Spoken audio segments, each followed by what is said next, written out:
하나님의 말씀 로마서 6장 16절에서 18절 말씀 봉독해 드리겠습니다. 너희 자신을 종으로 들여 누구에게 순종하든지 그 순종함을 받는 자의 종이 되는 줄을 너희가 알지 못하느냐? 혹은 죄의 종으로 사망에 이르고 혹은 순종의 종으로 의에 이르느니라. 하나님께 감사하리로다. 너희가 본래 죄의 종이더니 너희에게 전하여 준 바 교훈의 본을 마음으로 순종하여 죄에게서 해방되어 의에게 종이 되었느니라. 아멘. 아멘. 뉴욕의 브루클린에 플리머스 교회라고 하는 교회가 있어요. 1928년에 있었던 일이라고 합니다. 그 교회 나이 많이 드신 할머니 한 분이 목사님을 찾아와서 이번 돌아오는 예배 시간 때 간증을 좀 하게 해주세요. 그래서 부탁을 드렸어요. 그랬더니 목사님이 허락을 하셔서 이야기를 시작합니다.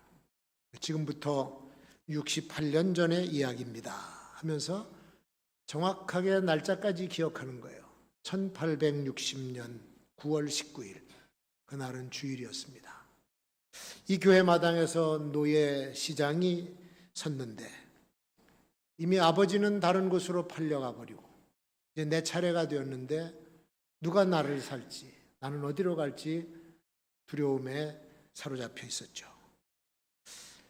바로 그런 시간에 교회 예배가 마쳐지면서 교인들이 교회 문을 나오고 목사님이 나오시더니 내 앞에 와서 나를 매매하고 있는 노예 상인에게 800불을 지불하고 저를 샀습니다. 그러고는 노예 계약서를 그 자리에서 다 찢어버렸죠. 나는 자유의 몸이 되었습니다. 예배 시간 시작하기 전에 목사님이 오늘 거둔 헌금은 우리 노예 한 사람을 해방시켜 주는 데 쓰자고 해서 그렇게 했다고 하는 제안을 했다고 하는 이야기를 나중에 들은 겁니다. 저는 그때부터 지금까지 이 교회를 위해서 기도하고 이 교회에 평생 봉사하고 섬기는 삶을 살아서 오늘날까지 살게 된 것이죠. 이런 간증을 하는 거예요. 여러분, 노예가 스스로 해방될 수 없는 거예요. 누군가가 풀어주어야만 풀려날 수가 있는 것이 노예입니다. 내 힘으로 벗어나려고 얼거매인 것에서 벗어날 수가 없습니다.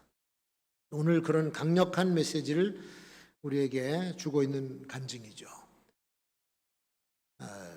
오늘이 76주년 광복절입니다. 일본 제국주의의 그 탄압과 속박으로부터 자유와 해방을 얻은 날, 그래서 빛을 다시 찾았다 해서 광복절이라고 해서 경축일, 국경일로 지킵니다.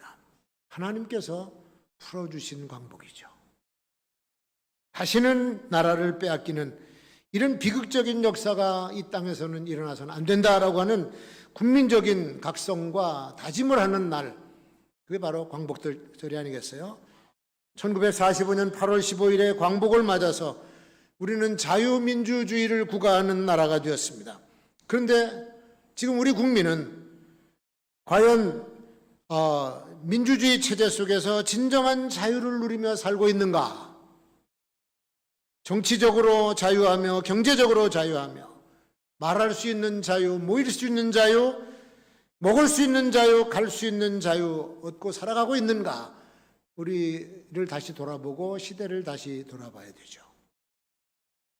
북한 체제는 우리랑 좀 다릅니다. 어디로 가고 싶어도 통행증이 있어야 돼요. 마음 드는 도시에나 마을에서 살고 싶어도 당의 허가를 받아야만 살 수가 있는 것이 북한 통제 체제입니다. 그래서 공산 사회주의 통제 체제는 우리와 다른 것이죠. 우리나라는 법치주의라고 또 얘기합니다. 법치주의 국가의 법 질서 속에서 자유를 누리는 나라가 우리나라입니다. 그런데 이 법을 공평하지 않게 만들어버린다든지 이상하게 제정해버리면 비정상적인 틀에 또 매이고 마는 거예요. 인간이 서로 차별하면 안 된다. 차별금지법을 만들어요. 그거 좋은 취지고 아주 좋은 이야기인데, 그래서 8월 중에 여성가족위원회가 모입니다. 모여서 이제 심의를 하는 거예요. 이 법안을 심의를 했는데 뭐 제대로 알고 심의합니까? 심의해서 한 3차례 남았어요. 다음 주에. 그리고 9월 본회에다가 상정을 해버리면 그냥 통과가 돼버려요. 근데 문제는 그 좋은 타이틀 법 안에 들어있는 독소 조항이 있기 때문에 문제가 되는 겁니다. 법을 만들어 놓으면 강제성을 띠기 때문에 그 다음부터는 안 지키면 위법자가 되고. 그런데 성소수자의 인권을 보호해준다. 동성애자를 인권을 보호해준다는 차원에서 그들의 소수 인권을 보장해주면 건전한 가정에 심각한 문제가 나타날 수가 있다. 아들이 어떤 남자를 데리고 와서 결혼하겠다 그러면 남자 며느리를 맞아야 되고, 딸이 어떤 여자를 데려와서 결혼하겠다 그러면 여자 사위를 맞이해야 되는 이런 기막힌 상황이 벌어질 수 있기 때문에 동성애의 그런 폐단까지도 인정을 해버리면 그들은 뭐 혜택을 볼지 모르지만 다수는 아주 심각한 참 문제에 봉착하게 되는 거예요. 또 소수의 잘못된 종교인들을 이단이다, 사입이다라고 얘기해도 걸려요.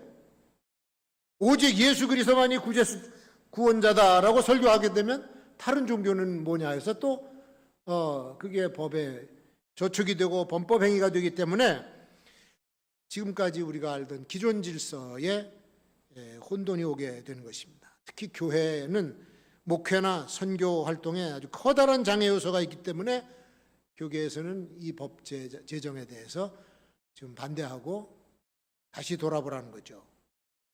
자유민주주의라고 하면 건전한 사회 질서를 혼란시켜도 되느냐, 이상한 짓을 해도 되느냐, 그건 아니죠. 개인의 자유라고 법으로 완전 보장을 해주면 정상적으로 살아가는 사람이 오히려 이제 그 법에 저촉이 될 수가 있기 때문에 그게 문제가 되는 거죠.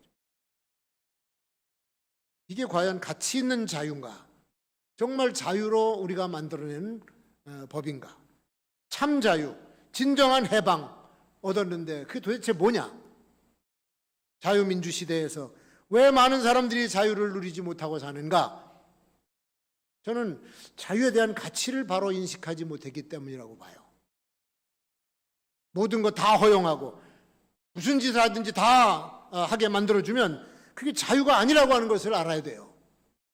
특히 정치하는 지도자들이 자유라고 하는 단어를 제대로 이해하고 민주라고 하는 단어를 제대로 인식하고 정치를 했으면 좋겠다. 그런 바람입니다.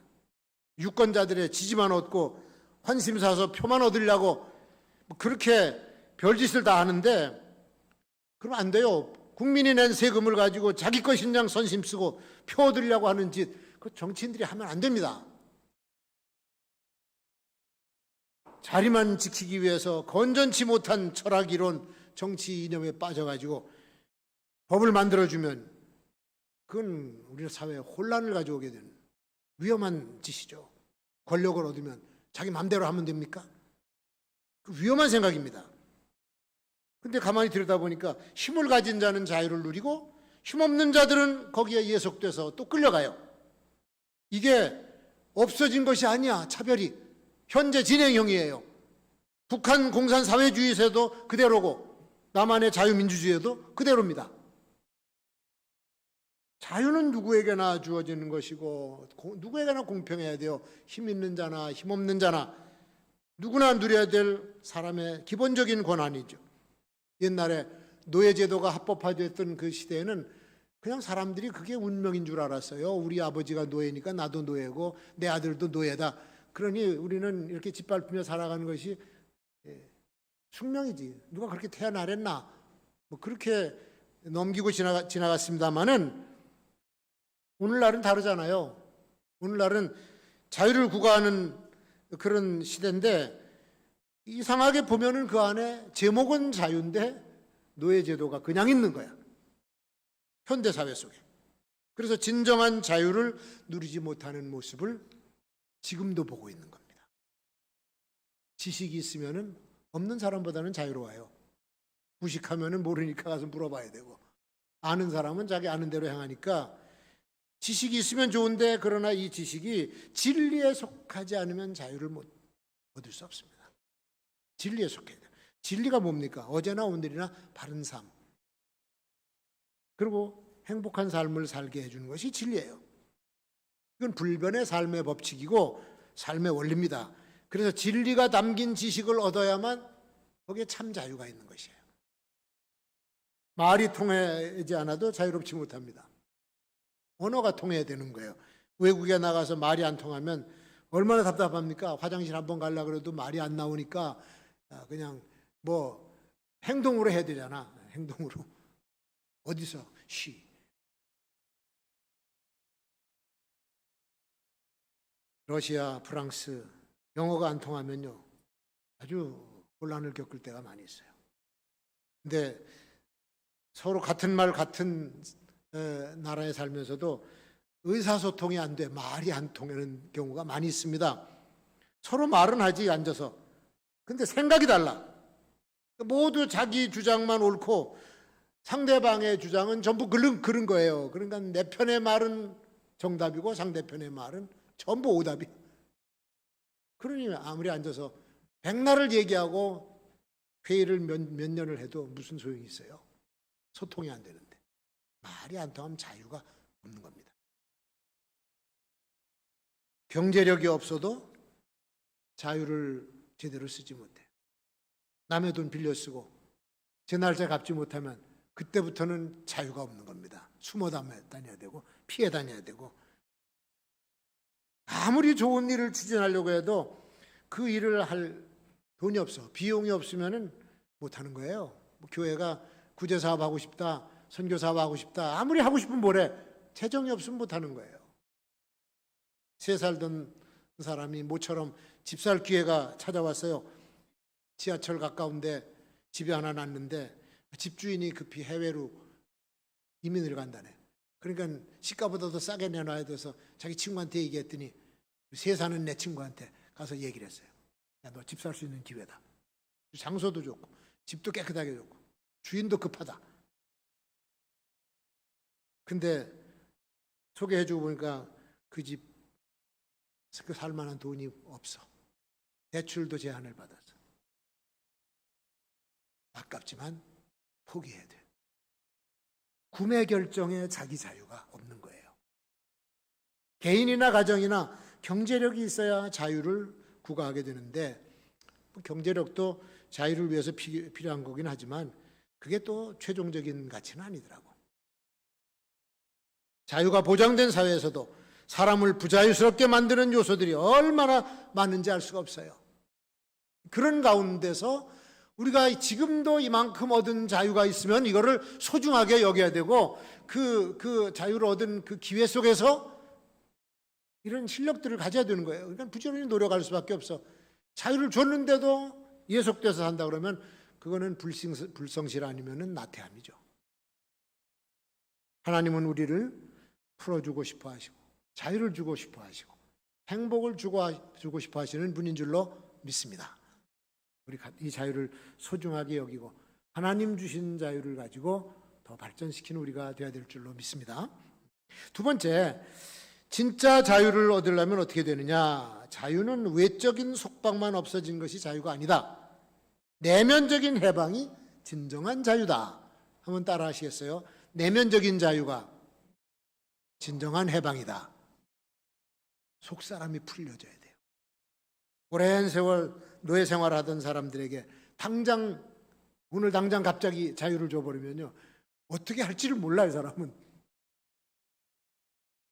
그러니까 겉으로는 해방이 됐어. 너 풀어줬다. 됐는데 심리적으로, 문화적으로 아직 해방이 못 됐어요. 속이 안 풀렸어. 이게 우리 해방 직후에 우리 민족이 보여준 모습입니다. 갑자기 해방을 맞았네. 36년 동안이나 압제를 받다가 자유를 어떻게 할지 몰라. 너도 나도 소리 지르고 싸우고 자기 생각 주장하고 하다 보니까 공산주의 자본주의 들여놓고서 서로 싸웠어요. 그 생활 태도가 무의식 중에 나오더란 얘기예요. 노예 때 살던 그 노예 습성이 자기도 모르는 사이에 나와. 그러니까 애들이 막 뭐라 그러면 말 안 들으면 야 인마 순사 온다. 일본 순사가 얼마나 무서웠습니까? 순사 온다 그러면 애가 뚝구죠. 면회 가서 호적 초반 하나 떼려고 그래도 진행이 안 돼. 그러면 뒷돈을 줘야 풀려나가고. 이런 것들이 참 노예 근성이에요. 노예 근성. 양반 상인 제도 다 없어졌는데도 옛날에 자기가 섬기던 양반 자식에게, 어린 자식에게 할아버지가 가서 굽신굽신 옛날 습성이 아직도 남아있다. 근데 이거 없어지려면, 바뀌려면은 한 세대 이상이 가야 돼요. 한 세대. 벌써 그 세대가 언제입니까? 40년, 1940년대. 한 세대, 두세, 세세, 요즘엔 잘 안 그러잖아요. 오늘 성경에서 가르쳐주고 있는 노예와 자유자. 예수님이 말씀하셨던 요한복음 8장 32절에 진리를 알지니 진리가 너희를 자유케 하리라. 예수님이 이렇게 설교를 하시니까 그 듣고 있던 유대인들이 아니 우리가 아브라함 자손인데 뭐 우리가 언제 노예가 됐었나? 그리고 예수님한테 따져 물어요. 노예가 됐었죠 옛날에. 노예가 된 것도 몰라. 애굽에서 430년 동안 노예 생활했고 바벨론에 끌려가서 70년 동안을 노예 생활했고 헬라가 쳐들어왔을 때 헬라에게 매이고 지금 또 로마가 유대를 지배하고 있던 종의 시대, 노예 시대예요. 이때도 이미 노예 생활에 익숙해진 백성들입니다. 거기다가 율법의 노예까지 됐어요. 율법주의에 거짓과 위선과 허상 거기 빠져서 헤어나지 못하고 거기 갇혀서 살고 있던 사람들이 바로 유대인들이에요. 거기다가 로마가 지배까지 하니까 노예도 그런 노예가 없죠. 정신적으로, 영적으로, 민족적으로 계율의 줄에 매여서 형식적인 종교인이 돼서 지금까지 자기가 가지고 있었던 그 알량한 기득권 하나 그거 붙잡으려고 아집, 선입견, 선지식 그 고집까지 달라붙어가지고 찌든 때처럼 씻겨지지도 않아. 그런 모습으로 살아갔던 사람들이 바로 예수님의 말씀을 듣고 있었던 유대인들이었습니다. 이들은 예수님의 가르침을 들었어요. 많은 사람들은 은혜 받는데 이 사람들은 못 받아. 기적을 베푸는 것도 다 두 눈으로 똑똑히 봤죠. 이 비범한 분이다. 그러면 따랐어야지. 따라야 되는데 예수를 믿고 따라야 되는데 자기들이 붙잡고 있던 그 선지식, 선입견 그 고집 아집 때문에 예수님을 영접하지도 못하고 따르지도 못하고 결국은 그 고정관념 때문에 악에게 가서 복종을 해가지고 자기네들을 구원하러 온 메시아를 십자가에다 못 박아 죽이고 말았어요. 고정관념이 죽인 거예요. 그렇게 자유를 주려고 애를 쓰셨던 메시아인데 그 앞에서 그를 죽여버리더라고. 소중한 자유를 알지 못하면 이런 불상사가 일어난다. 그때 예수님이 유대인들에게 뭐라고 말씀하십니까? 진실로 진실로 너희에게 이르노니 죄를 범하는 자마다 죄의 종이라. 6장 요한복음 8장 34절에 그렇게 말씀해요. 너희는 죄의 노예가 되어 있는 자들이야. 그렇게 선언하신 거죠. 이 말씀을 바울 사도가 똑같이 그 개념을 받아들여서 가르칩니다. 이건 정치, 경제, 교육의 차원이 아니고 심령의 죄의 문제예요. 죄의 문제. 죄를 짓는 자마다 죄의 종이 되었기 때문에 자유롭지가 못하다. 바울 사도도 그 말씀을 하셨고 주님이 다시 말씀하십니다. 아들이 너희를 자유케 하면 너희가 참으로 자유하리라. 자유를 주실 분은 아들이에요. 예수 그리스도만 자유를 주실 수 있는 거다. 그런 말씀입니다. 우리 찬송 부를 때 죄에서 자유를 얻게 하면 뭡니까? 보혈의 능력이죠. 예수 그리스도의 보혈의 능력. 죄라고 하는 거는 죄책을 끌고 다녀요. 길티 컴플렉스죠. 끌고 다녀요. 죄. 그래서 죄 지면은 불안해서 살질 못해. 천둥번개가 막 눈앞에서 번쩍거리고 내려치고 그러면요, 야, 혹시 저 벼락이 나를 때리는 거 아닌가? 왜 두려워합니까? 불안해합니까? 죄책감 때문에 가지고 있는 심리적인 작용이라고. 그게.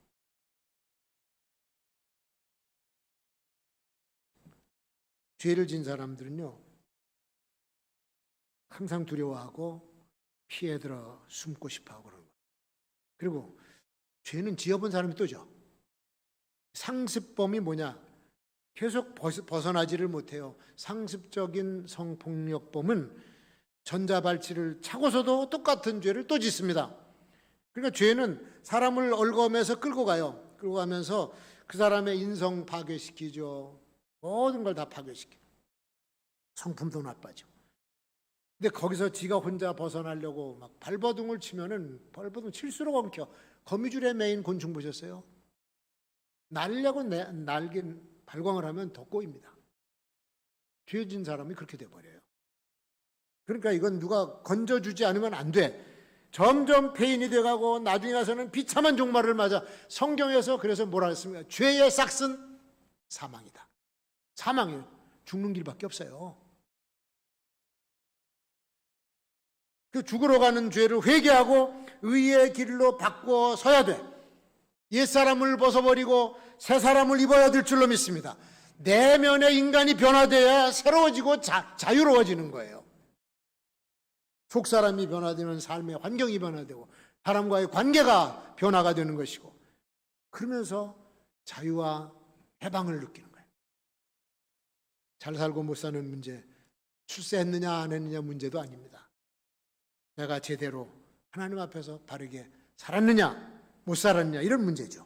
그러니까 내 영이 이 죄에서 자유롭게 될 때 비로소 아름답고 밝은 자유인이 되는 줄로 믿습니다. 해방을 맞았어도 소용이 없어요. 예수님께서 십자가에서 죽으시고 내 죄값을 그 피로 사주지 않으시면은 아까 처음에 말했던 그 할머니처럼 노예에서 벗어날 수가 없어요. 사주셔야 돼, 나를. 죄의 노예에게는 결코 자유가 없습니다. 행복이 없습니다. 그러나 하나님의 아들에게는 무한한 자유가 있고 그 자유를 주시는 분이에요. 그래서 아들이 자유케 하면 너희가 자유케 한다. 비결이 거기 31절 또 나와요. 내 말이 너희 안에 거하면, 이렇게 나옵니다. 주님의 말씀이 우리 안에 거하면, 요한복음 8장 31절 32절에 그때 그 진리가 너희를 자유케 하리라, 그런 얘기예요. 하나님의 말씀이 들어와서 내 속에 역사하면 그 다음엔 자유가 오는 거예요. 그러니까 말씀을 잘 받아들여야 된다는 얘기지. 순수하고 깨끗한 마음으로 받아들여야 돼. 그릇 안에 무슨 뭐 오물이나 농약이 묻어 있으면 음식을 아무리 담아도 이건 못 쓰는 거예요. 우리 속에 잘못된 생각, 잘못된 관념, 잘못된 사상, 이런 것들이 아직도 남아있어 찌꺼기로. 그러면 하나님 말씀을 받아도 그냥 말씀까지 오염이 돼버려요. 제대로 못 받아들입니다. 말씀 그대로 받아서 따라야 되는데, 회개하라면 회개하고 가라고 하면 가고 가지 말라고 하면 하지 말고, 하라면 하고 하지 말라고 하면 안, 단순해. 그냥 순종만 하면 되는데, 그렇게 돼야 참 자유를 경험할 수가 있어요. 하나님의 말씀이 우리 속으로 밀려 들어오면 나를 얽어매고 있던 모든 쇠사슬이 끊어지고 벗어질 줄로 믿습니다. 말씀이 자유롭게 하는 거예요. 그 다음에 자유를 왜 줬습니까? 자유를 얻은 목적이 뭡니까? 자유를 얻었으면 뭔가 해야 되잖아요. 이미 우리는 그래도 자유로운 나라에서 기본적인 자유는 얻어서 살아가고 있어요. 저 북쪽 동네처럼 통제받는 나라가 아닙니다. 가고 싶은 데 다 갈 수 있고 살고 싶은 곳에 와서 다 살 수 있어요. 그 자유를 함부로 막 써도 되는 겁니까? 아이사야 벌린이라고 하는 분이 자유에 관한 네 편의 논술이라고 하는 책을 썼는데 두 가지 자유를 소개하고 있어요. 자유를 두 가지로 소개해요. 하나는 이 네거티브 프리덤, 좀 소극적인 자유. 또 하나는 포지티브 프리덤, 적극적인 자유. 이 네거티브 프리덤은 freedom from something이에요. 무엇으로부터 해방이 되는 거예요. 벗어나는 거예요. 근데 적극적인 자유는 freedom for something이에요. 무엇을 위한 자유예요. 단순한 억압과 속박에서 벗어나는 자유는 소극적인 의미에서 자유입니다. 그러나 그 자유를 가지고 뭔가 값진 것을 하기 위해서 내 자유를 내려놓는다? 이게 적극적인 자유라는 거예요. 예를 들어서 북한을 탈출한 탈북자들이 있습니다. 북한에 가난이 싫고 탄압이 싫고 그 공산사회주의 체제가 싫어서 거길 버리고 탈출했어요. 그냥 그 이유만 가지고 탈출했으면 그것이 소극적인 자유라는 거예요. 그런데 남한에 내려와 보니까 마음껏 공부를 할 수가 있어. 그래서 대학에 들어가서 공부해서 학위를 따고 자기 재능을 10분 활용해서 사업을 벌이고 그래서 남한 사회에서 자기 지위를 확보하고 나에게 자유를 준 대한민국을 위해서 뭔가 공헌하려고 한다. 이것이 적극적인 자유라는 겁니다. 무엇 때문에 자유를 구했고 무슨 목적으로 자유를 얻었나? 자유를 자기만 위해서 얻었다고 하면 그거는 별 가치가 없는 것이죠. 남을 위한 자유, 그것이 이제 적극적인 자유인데 선을 행하기 위해서 내 자유로운 시간도 내놓고 내 자유로운 물질도 내놓고 자유로운 재능도 내놓은 자유, 이것이 값진 자유다. 참된 자유는 그래서 선한 일을 할 때 찾아오는 것이지 악한 일을 할 때는 절대로 자유가 오질 않아요. 그래서 더 큰 자유를 얻기 위해서 작은 자유인 내 자존심, 내 능력, 내 학식과 내 힘을 내려놓을 때 그때 적극적인 자유를 구가할 수 있다. 지미 카터 대통령 퇴임을 하고 기자가 고향까지 쫓아갔습니다. 시골까지 가서 대통령께서는 현직에 계실 때 참 위대한 업적을 남기고 존경을 받고 하셨는데 어느 때가 가장 인생에서 최고 보람이 있었을 때라고 생각하십니까? 그렇게 물으니까 카터 대통령이 한마디로 right now 그러더래요. 바로 지금 이 순간, 바로 지금 이 시간이야. 나는 은퇴해서 농촌에 살고 있어요. 망치 들고 남의 집 지어주는 헤비타트 일 하고 땀 흘리면서 나 하고 싶은 일 하는 것이 제일 자유롭고 제일 행복합니다. 그러더라는 거예요. 대통령 있을 때가 아니야. 자유롭게 남을 위해서 선한 일을 마음껏 할 수 있으면 그게 자유라는 겁니다. 그게 행복이고. 자유는 내가 갖고 싶다고 가져지는 것도 아니에요. 하나님의 놀라운 선물이 자유입니다. 바울 사도가 갈라디아서 5장 13절에서 하나님이 주신 자유를 이렇게 소개해요. 형제들아 너희가 자유를 위하여 부르심을 받았나니 그러나 그 자유로 육체의 기회를 삼지 말고 오직 사랑으로 서로 종노릇하라. 종노릇하라. 자유를 줬는데 종노릇하라는 거예요. 바울 사도가 그 원리를 깨달았어요. 자기는 죄로부터 자유롭게 받은, 율법으로부터 해방받은 사람, 구원받은 사람이에요. 그렇지만 스스로 메인 종이 돼. 누구에게? 예수 그리스도에게 메인 종이 됩니다. 바울 서신의 서두를 보세요. 예수 그리스도의 종, 나 바울은 이렇게 나옵니다. 둘로스, 예수 그리스도의 메인 노예, 나 바울은 이렇게 소개합니다. 그것도 기쁨으로. 얼마나 자랑스럽게 소개하는지 몰라. 왜? 주님의 진리가 바울에게 자유의 기쁨을 주셨기 때문에 그래요. 진리가 나를 자유롭게 만드는 축복을 받은 거야. 그리스도의 사랑이 종이 되어서 살다 보니까 창의적인 능력이 나오고 엄청나게 위대한 일을 할 수가 있게 된 겁니다. 여러분, 우리는 세상 사람들이 소유하지 못하는 이 영적인 해방을 맛보시기를 주의 이름으로 축원합니다. 비록 자유가 별로 없다 할지라도 주님이 주시는 영적 해방을 얻으면 이거는 어마어마한 복을 받은 거예요. 영원히 자유로운 진정한 행복, 그 행복을 누리는 자유인이 되는 줄로 믿습니다.